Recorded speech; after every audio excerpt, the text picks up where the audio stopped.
Hello to our पंगा series students, कैसे हो आप सब? I hope you all are doing great. तो स्टूडेंट्स, आज का हमारा जो टॉपिक है वो रहने वाला है पीरियोडिसिटी का, जो बहुत ईगरली आप सब वेट कर रहे थे, जो कि है एटॉमिक रेडियाई। स्टूडेंट्स, ये एटॉमिक रेडियाई जो पार्ट है ना, ये बेस है हमारा। एटॉमिक रेडियाई की हेल्प से हम बाकी सारे फैक्टर्स जैसे कि आयोनाइजेशन एंथैल्पी, मेटेलिक जो इसका रेडियस होता है ना, metallic character, non metallic character, ये सब कुछ हम सीख पाएंगे, और वो सिर्फ और सिर्फ इसकी वजह से। ठीक है, तो स्टार्ट करेंगे आज का session atomic and ionic radii का। और स्टूडेंट्स, अगर आप लोग हो न्यू इस चैनल के ऊपर तो फटाफट से भैया चैनल को सब्सक्राइब कर लेना, क्योंकि बहुत सारा कंटेंट आने वाला है इस जीत चैनल के ऊपर। ठीक है, तो स्टार्ट करते हैं आज का हमारा प्यारा सा इंपॉर्टेंट सा सेशन, क्योंकि अगर आपने ये मिस किया हुआ है तो आगे वाला सेशन नहीं समझ आने वाला, ये गारंटी है। ठीक है, तो यहां से स्टार्ट करेंगे। सबसे पहले तो पीरियोडिसिटी टर्म बार बार पढ़ते हैं हम, है ना। What do you mean by periodicity? तो स्टूडेंट्स, पीरियोडिसिटी मतलब जो पीरियड के बाद, एक इंटरवल के बाद अपने आप को रिपीट कर रहा है ना, घूम के वापस वहीं पे आना, ऐसा कहते हैं ना पीरियड, टाइम पीरियड। वो क्या होता है? The recurrence of similar properties of elements. अभी सब कुछ समझ आएगा, लेकिन कंसिस्टेंस, पेशेंस आपके पास होना चाहिए। ठीक है, तो recurrence of similar properties of elements after certain regular interval, थोड़ा टाइम बाद वापस घूम के वो प्रॉपर्टी रिपीट हो रही है। Intervals when they are arrange in order of their increasing atomic number. आप लोग मुझे कमेंट सेक्शन में जरूर बताना ये नंबर वाला कॉन्सेप्ट किसने दिया था, क्योंकि ये मैंने कवर कर रखा है अपने प्रीवियस सेशन में। एटॉमिक नंबर का कॉन्सेप्ट किसने बताया था? जिसको पता कमेंट सेक्शन में बताना। ठीक है, देखते हैं कौन बहुत डेडिकेटेडली क्लास अटेंड कर रहा है। तो स्टूडेंट्स, प्रॉपर्टीज रिपीट कर रही है।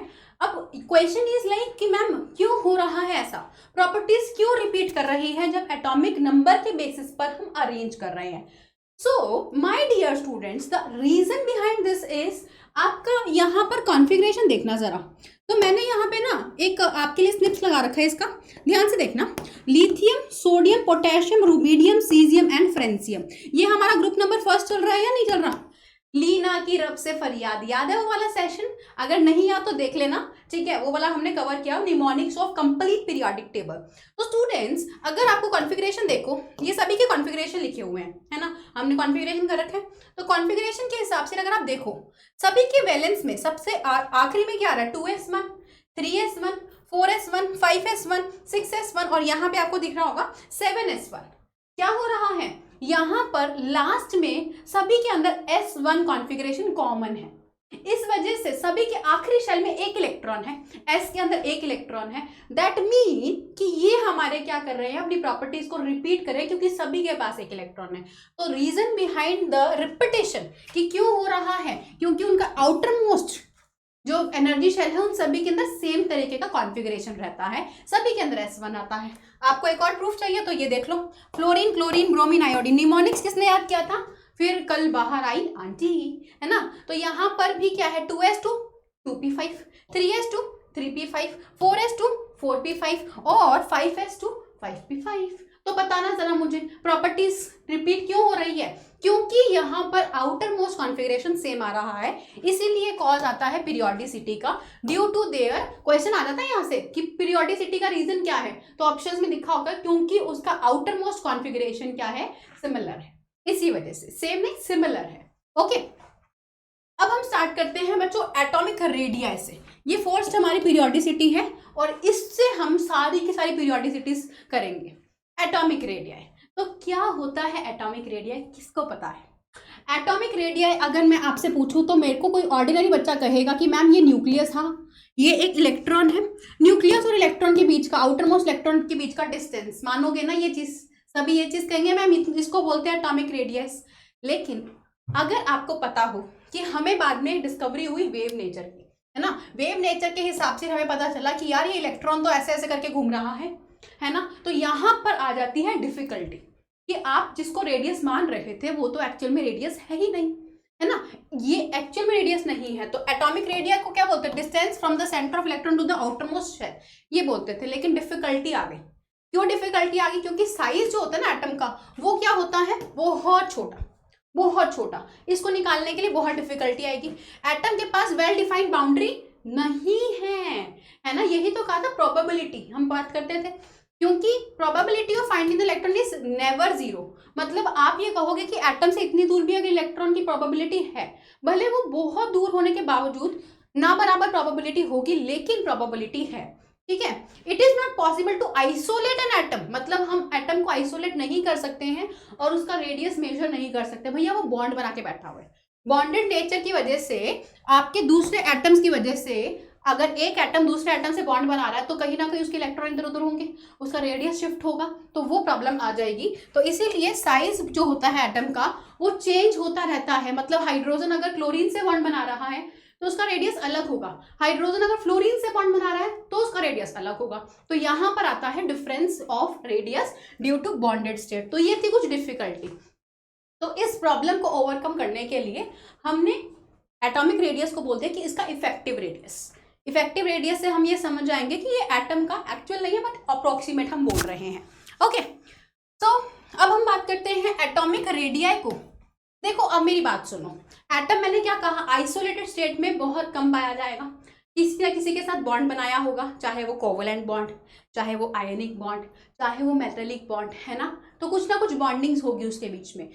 तो इसी वजह से रेडियस को हमने ये 4 पार्ट्स में डिवाइड कर दिया, कोवलेंट, मेटेलिक, वैन डर वाल, आयोनिक। ठीक है, स्टार्ट करेंगे वन बाय वन। स्टूडेंट्स आपको ना साथ के साथ नोट्स बनाने हैं, क्योंकि नोट्स बनाने से हम पार्ट को ना रिवाइज कर सकते हैं, बाद में हमें इजी रहेगा। नहीं तो आप लेक्चर पूरा सुनोगे, आपको टाइम लगेगा, है ना। नोट्स बना के रखना साथ के साथ। बहुत कंटेंट जो है मैंने यहाँ रख रखा है, आप इसको स्टॉप करके ये कंटेंट लिख सकते हो ताकि आपका टाइम यूटिलाइज हो सके। क्योंकि 15 मिनट की पंगा सीरीज यार ऐसे थोड़ी ना बना रखी है आपके लिए, कॉन्सेप्ट सारे करने हैं हमें बढ़िया तरीके से, ठीक है।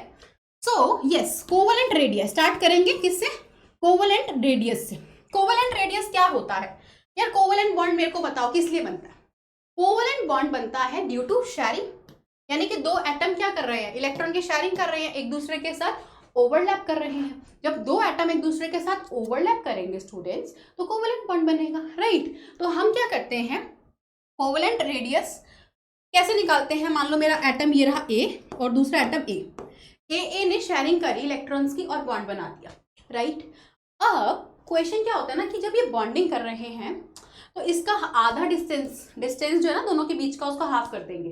जैसे कि ये दोनों के बीच का डिस्टेंस था इंटरन्यूक्लियर डिस्टेंस, उसका हाफ कर दो, यानी कि ये वाला पार्ट, राइट बच्चों।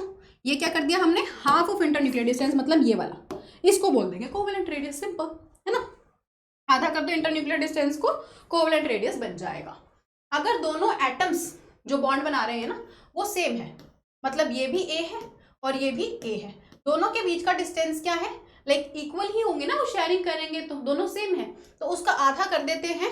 ये क्या बन जाता है हमारा, लाइक डिस्टेंस अगर हमें निकालना है तो दोनों के रेडिया को ऐड कर दो, यानी कि रेडियस ऑफ ए और ये हो गया रेडियस ऑफ बी, दोनों को ऐड कर दिया तो हमारे पास क्या आ जाएगा, डिस्टेंस ऑफ ए।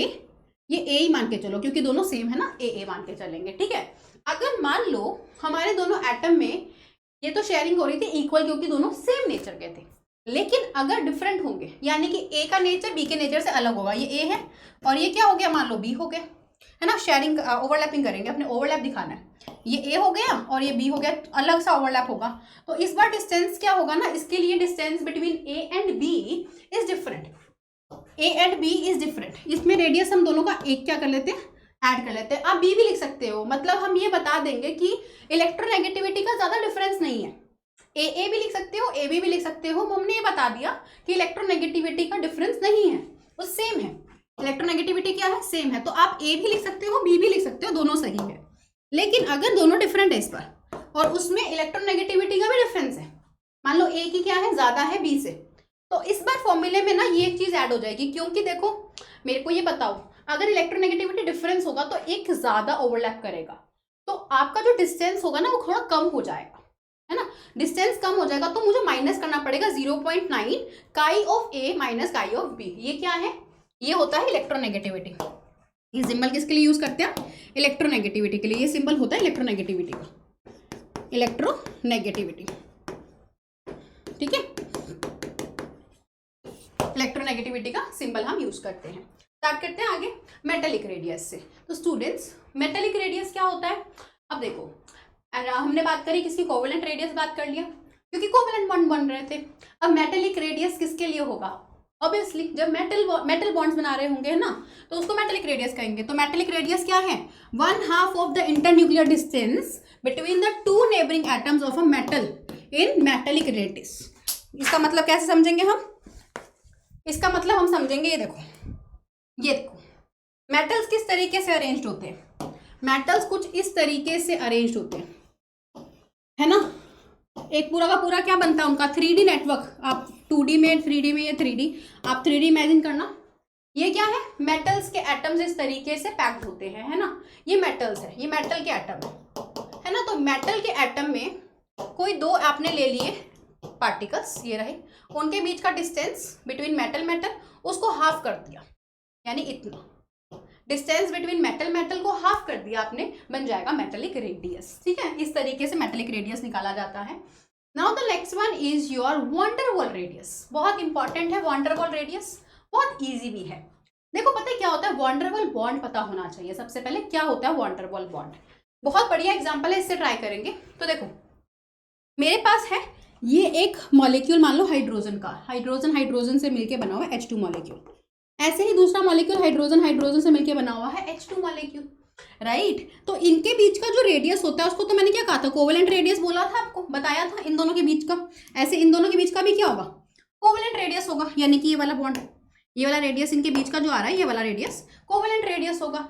लेकिन इनका दोनों का आपस का बीच का डिस्टेंस, इन दोनों के न्यूक्लियस के बीच का डिस्टेंस, क्योंकि यहाँ पर दो हाइड्रोजन मॉलिक्यूल्स के बीच का जो बॉन्ड होता है wonder wall bond, wonder wall force से जुड़े होते हैं, उसको आधा कर दो तो वो आ जाएगा वंडर वॉल रेडियस। समझे, चमका कैसे बताना है, वंडर वॉल फोर्सेस जो है इनके बीच में उसको आधा कर दो, दो मॉलिक्यूल के बीच वाले को आधा कर दो तो बन जाएगा वंडर वॉल रेडियस। ठीक है, इनर्ट गैसेस के अंदर मेनली हमें ये वंडर वॉल रेडियस देखने को मिलता है, इसमें हम स्टडी करते हैं मेनली। तो हमें किसी के लिए भी करना हो तो डिस्टेंस आधा कर दो, उनके बीच का जो डिस्टेंस है उसको हाफ कर दो, बन जाएगा वंडर वॉल रेडियस। तो इनर्ट गैसेस जीनॉन और क्रिप्टॉन के अलावा बाकी जो भी है वो do not form chemical compounds, वो बनाएंगे नहीं केमिकल कंपाउंड्स, ये बना लेते हैं। इसीलिए उनके एटॉमिक रेडियस को एक्सप्रेस किस लिए किया जाता है, हम उसको वंडर वॉल रेडियस की फॉर्म में एक्सप्रेस करते हैं, क्योंकि वहां पर दो एटम्स के बीच वंडर वॉल फोर्सेस होते हैं। ठीक है, तो उसको हम नोबल गैसेस में, तो क्वेश्चन आ जाए कि बताओ वंडर वॉल रेडियस कहाँ पे अप्लाई हो रहा है, तो मेनली वो नोबल गैसेस के लिए हम यूज करते हैं। Now the point is students, यहाँ पर हम ना लाइक क्या कर रहे हैं, यहाँ पे कुछ हम डिफरेंट इलेक्ट्रोनेगेटिविटीज के बीच में बॉन्ड्स देख रहे हैं, है ना। मान लो ये मेरे पास AB एटम है, ये मेरे पास AB एटम, AB मॉलिक्यूल है, ये भी मेरे पास AB मॉलिक्यूल है। मुझे निकालना है रेडियस, वंडर वॉल रेडियस निकालना है बिट ऑफ B। तो मैं वंडर वॉल रेडियस B का कैसे निकालूंगी, इन दोनों का जो बीच का डिस्टेंस है BB का आधा कर दो, ऐसे AA का डिस्टेंस हाफ कर दोगे तो बन जाएगा wonder wall radius of A। इस तरीके से आपने क्या निकाला, wonder wall radius. Now the order, इसके ऊपर डायरेक्ट क्वेश्चन आ सकता है, डायरेक्ट क्वेश्चन आ सकता है, क्योंकि अभी पता चला वंडर वॉल रेडियस बहुत लंबा होता है, बहुत बड़ा होता है, क्योंकि दो मॉलिक्यूल्स के बीच में है। फिर कौन सा होता है, फिर हमारे पास होता है मेटेलिक, क्योंकि मेटेलिक में वो टच कर रहे होते हैं इस तरीके से, राइट, और कोवेलेंट में वो ओवरलैप कर रहे होते हैं। तो सबसे ज्यादा बड़ा होगा वंडर वॉल रेडियस, फिर मेटेलिक और फिर कोवेलेंट रेडियस। अब आ जाते हैं मेन इंपॉर्टेंट टॉपिक पे, जो कि है वेरिएशन। वेरिएशन कैसे देखेंगे, पीरियड्स में और ग्रुप में, जो कि आपका मेन बेस है। तो स्टूडेंट्स मैं एक ना पीरियड की सीरीज लिख लेती हूँ, कौन सी वाली लिखूँ, एक काम करते हैं हम सेकंड पीरियड लिखते हैं। सेकंड पीरियड कौन सा है, lithium, beryllium, boron, carbon, nitrogen, oxygen, fluorine and neon, है ना। इसका एटॉमिक नंबर सभी को पता होगा, लिथियम का 3, 4, 5, 6, 7, 8, 9 और 10। लिथियम को कैसे लिखेंगे, 21, 22, 23, 24, 25, 26, 27 और 28। तो आपने क्या ऑब्जर्व किया, ये आपका एटॉमिक नंबर बता रहा है ना। और एटॉमिक नंबर ऑफ प्रोटॉन के बराबर होता है ना, नंबर ऑफ प्रोटॉन बताता है। तो अगर मैं ध्यान से देखूं तो मेरे पास एटॉमिक नंबर क्या हो रहा है, बढ़ रहा है, मतलब प्रोटॉन बढ़ रहे हैं। प्रोटॉन कहाँ पे होते हैं भाई, न्यूक्लियस में होते हैं, न्यूक्लियर चार्ज बढ़ रहा है, न्यूक्लियर चार्ज क्या हो रहा है, बढ़ रहा है। न्यूक्लियर चार्ज बढ़ना मतलब न्यूक्लियस एक वो मम्मी है जो अपने बच्चों को क्या करती है, होल्ड करके रखती है। है ना। तो न्यूक्लियर चार्ज बढ़ना मतलब मम्मी अपने बच्चों को अपने पास बुला रही है कि मेरे पास तुम आ जाओ। जितना ज्यादा चार्ज उतना ज्यादा वो उनके पास रहेंगे और साइज क्या हो जाएगा भाई, छोटा हो जाएगा। समझे? क्लियर हुआ? कैसे बताया? क्या बताया कि न्यूक्लियर चार्ज मान के चलो मम्मी का, माँ की ममता कहते हैं ना, तो वो है, ठीक है। जितना ज्यादा चार्ज उतना ज्यादा अपने बच्चों को अपने पास रखेगी और साइज जो होगा वो छोटा हो जाएगा, ठीक है। तो इसीलिए न्यूक्लियर चार्ज बढ़ेगा, इलेक्ट्रॉन अट्रैक्शन ज्यादा होगा, और इलेक्ट्रॉन अट्रैक्शन ज्यादा तो साइज क्या हो जाएगा, छोटा हो जाएगा। साइज क्या होगा, छोटा हो जाएगा। ऐसे देखना है आपको, ठीक है। क्योंकि यहाँ पर आप देखो सभी में शेल क्या है, सेम है। तो पीरियड में शेल क्या रहते हैं, सेम रहते हैं, कोई चेंज नहीं होता, ठीक है। अगर बात करें कि हम ग्रुप की, तो ग्रुप में क्या होता है, मैं कोई अगर एक एग्जांपल ले लूँ, किसका ले लेते हैं, चलो लिथियम, सोडियम, पोटेशियम।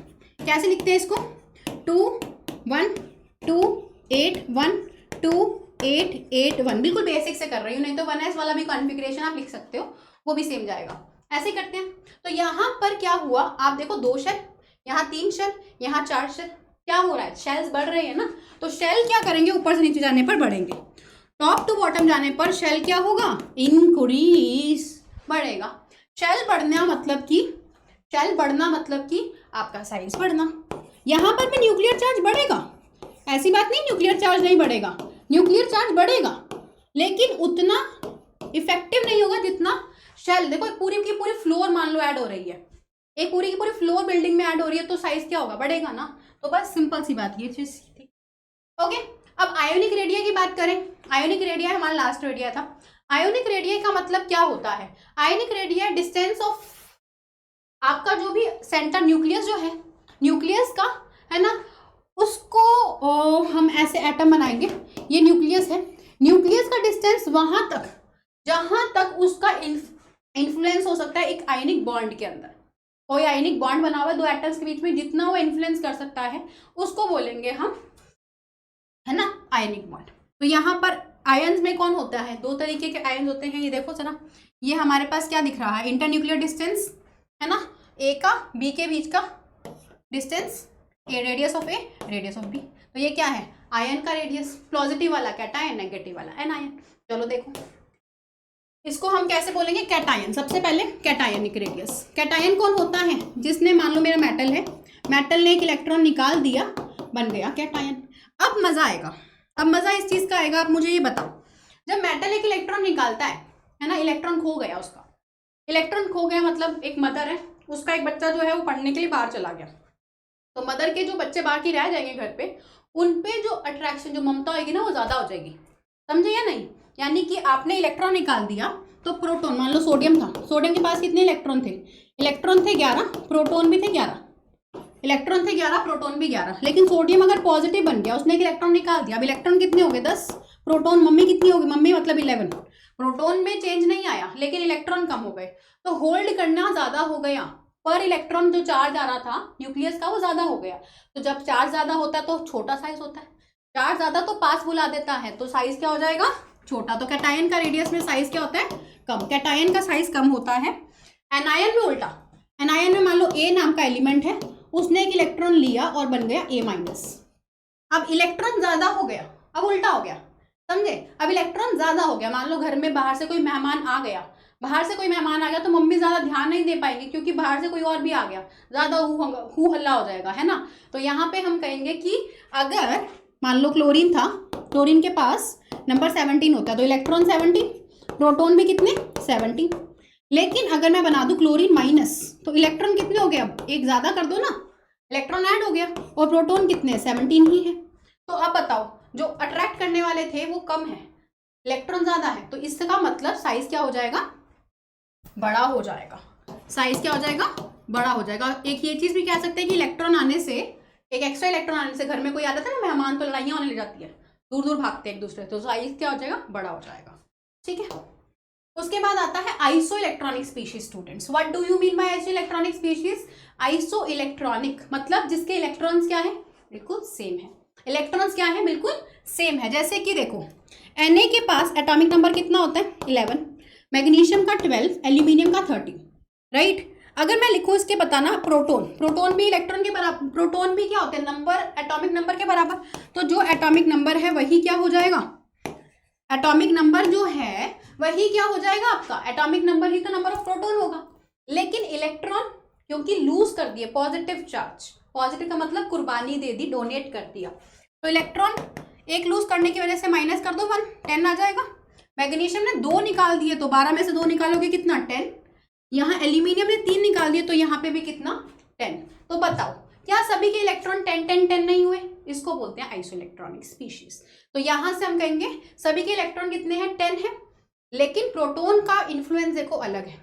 और मैंने क्या बताया था, प्रोटॉन मतलब न्यूक्लियर चार्ज, जो देखो जितना प्रोटॉन ज्यादा साइज उतना कम, ऐसा मानना, प्रोटॉन जितना ज्यादा साइज उतना कम। तो प्रोटॉन साइज को इनवर्स बता दिया करो, प्रोटॉन और साइज को क्या कर दिया करो इनवर्स बता दिया करो। तो मैं क्या कहूंगी, मैं ये कहूंगी कि अगर साइज की बात करी जाए तो साइज सबसे ज्यादा किसका होगा, जिसके पास प्रोटॉन कम है, मतलब सोडियम का साइज सबसे ज्यादा, फिर मैग्नीशियम और फिर एल्यूमिनियम। ठीक है। अब एक चीज आती है बच्चों, आपने देख लिया ये रैंडम ऑर्डर है ना, लेकिन हर जगह ये अप्लाई नहीं होता है, क्योंकि ये नोबल गैसेज अगर आप देखो तो उसके अंदर आपका क्या होता है, नोबल गैसेज जो नोबल होती है उनका साइज बड़ा होता है। तो कोई भी पीरियड में चले जाओ, कोई भी ग्रुप में चले जाओ, सारे मेंबर्स एक साइड, नोबल गैसेज एक साइड, यानी कि जैसे ये कौन सी लिथियम वाली सीरीज आ गई, नियॉन का साइज सबसे बड़ा होगा, फिर आएगा लिथियम, सोडियम, पोटेशियम, रुबिडियम और lithium, beryllium, boron, carbon, nitrogen है ना, फ्लोरीन, इस तरीके से बाद में आएगा, नियॉन सबसे ज्यादा आएगा। इसी तरीके से पीरियड थर्ड में आपका आर्गन का सबसे ज्यादा बड़ा होगा, बाकी सारी मेंबर्स का छोटा होगा। तो आपको याद रखना है पूरी पीरियड में सबसे ज्यादा साइज होगा नोबल गैसेस का, बाद में आएगा दूसरों का। ठीक है। उसके बाद डी ब्लॉक एलिमेंट्स भी एक्सेप्शंस में जाते हैं। डी ब्लॉक में देखो हमने क्या कहा था, लेफ्ट टू राइट साइज छोटा होता है, लेकिन यहाँ पर ऐसा नहीं मिल रहा। यहाँ पर आप देखो scandium, titanium, vanadium size atomic radius कम, फिर आपका क्या हो जाएगा कांस्टेंट हो जाएगा इन एलिमेंट्स के लिए। उसके बाद आप जो एटॉमिक रेडियस है वो ज्यादा हो जाएगा। ये किसके लिए बताया जा रहा है, ये 3D सीरीज के लिए बताया जा रहा है। ऐसा क्यों हो रहा है, क्योंकि देखो एक एक करके इलेक्ट्रॉन भरा जाता है। यहाँ पे पहले इलेक्ट्रॉन कम होते हैं तो इलेक्ट्रॉन कम न्यूक्लियस ज्यादा अट्रैक्ट करेगा, इलेक्ट्रॉन कम न्यूक्लियस ज्यादा खींचेगा अपनी तरफ, और उसकी वजह से साइज क्या हो जाएगा छोटा हो जाएगा। लेकिन बाद में अब इलेक्ट्रॉन जैसे जैसे भर रहे हैं ना एक एक करके, इलेक्ट्रॉन ना रिपेल करेंगे, क्योंकि नेगेटिव ही तो है, तो वो कांस्टेंट रहेगा। और बाद में इलेक्ट्रॉन इतने भर जाएंगे कि साइज बहुत ज्यादा एक्सपैंड कर जाएगा। इस वजह से हमारा ऐसा ट्रेंड हमें देखने को मिलता है। ठीक है। और सिमिलरली सेम कॉन्सेप्ट जो है यहाँ पर देखने को मिलेगा बच्चों। इसको डिटेल में हम डिस्कस करेंगे, शील्डिंग इफेक्ट का कॉन्सेप्ट डिस्कस करेंगे। अभी मैं आपको सिर्फ ये बता रही हूँ कि एटॉमिक रेडियस का कंसेप्ट हर जगह फॉलो नहीं होता, एक्सेप्शन आते हैं due to shielding effect, lanthanoid contraction. तो हम एक सेशन कवर करेंगे टाइटेनियम, जिरकोनियम एंड हॉफनियम। तो भाई ये वाला कौन सा मेंबर का था, ये आपके डाउन द ग्रुप जा रहा है। डाउन द ग्रुप टाइटेनियम आता है, फिर जिरकोनियम आता है, फिर हॉफनियम आता है। ठीक है। तो ऊपर से नीचे जाने पर साइज क्या होना चाहिए था ज्यादा, लेकिन यहाँ पर साइज क्या होता है ना इन दोनों का कांस्टेंट हो जाता है। तो ये भी एक एक्सेप्शन केस में बिलोंग करता है, हम डिस्कस करेंगे इसको है ना। लेकिन अभी आपको सिर्फ और सिर्फ ये एक ट्रेंड देखना है कि इन दोनों का साइज सेम रहता है due to poor shielding effect of lanthanoid contraction की वजह से। तो आपको मैं ये टॉपिक कवर करवाऊंगी और वहां पे हम इसको डिटेल में डिस्कस करेंगे, लेंथेनॉइड कॉन्ट्रैक्शन। ठीक है। तो do let me no in the comment section आपको सेशन कैसा लगा। आज का हमारा सेशन जो है वो इतना कंप्लीट हुआ। अगर सेशन पसंद आया हो do like, share and subscribe to this channel. Do let me know आपको नेक्स्ट कौन सा सेशन जो है उसके ऊपर टॉपिक चाहिए। मिलते हैं नेक्स्ट क्लास में। Till then bye bye, see you all and good luck.